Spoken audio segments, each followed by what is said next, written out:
എന്താടാ എന്താ കിടന്നിങ്ങനെ ആർക്കണേ? മാറി പപ്പ. എന്ത് മാറിയെന്ന്? അവര് കാലവേദന മാറണോ? ആ തന്നെ എന്നാ ഒന്ന് പോയോക്കണല്ലോ. അപ്പൊ നമ്മള് ട്രീറ്റ്മെന്റിന് വേണ്ടി ഇത് പറഞ്ഞ അൻസാർ ഹീലിംഗ് തെറാപ്പിയിലായിട്ട് നമ്മൾ വന്നത്.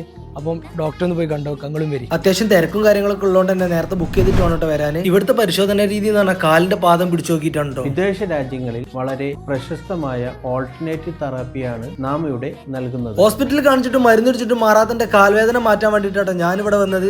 Autism and ADHD from Dr. Ansar. I can say he got magical hands. Film star ലാലേട്ടനടക്കം വലിയ ഡോക്ടർമാർ വരെ ഇവിടുത്തെ പേഷ്യൻസ് ആണ് കേട്ടോ. മാത്രമല്ല ഗവൺമെന്റിന്റെ അടക്കം നിരവധി പുരസ്കാരങ്ങളും നേടിയിട്ടുണ്ട്. ഇവിടെ നിന്ന് ചികിത്സ ഉണ്ടെങ്കിൽ അതിനുള്ള സൗകര്യം ഉണ്ട് കേട്ടോ. ഇവിടുത്തെ പ്രത്യേകത മരുന്നുകളില്ല എന്നുള്ളതാണ് കേട്ടോ. നിങ്ങളെ കുടുംബത്തിലെ സുഹൃത്തുക്കൾക്ക് ആർക്കെങ്കിലും സുഖമില്ലാത്തതുണ്ട് അവർക്ക് ഇപ്പൊ തന്നെ ഈ വീഡിയോ അയച്ചു കൊടുത്തോളി. 8 വർഷമായി പാർക്കിൻസൺസ് തുടങ്ങി. കുറെ മരുന്നെടുത്ത് കുറഞ്ഞിട്ടാണ് ഇവിടെ വന്നത്. ഇപ്പോൾ കുറെ മാറ്റമുണ്ട്. ഞാൻ നടുവേദന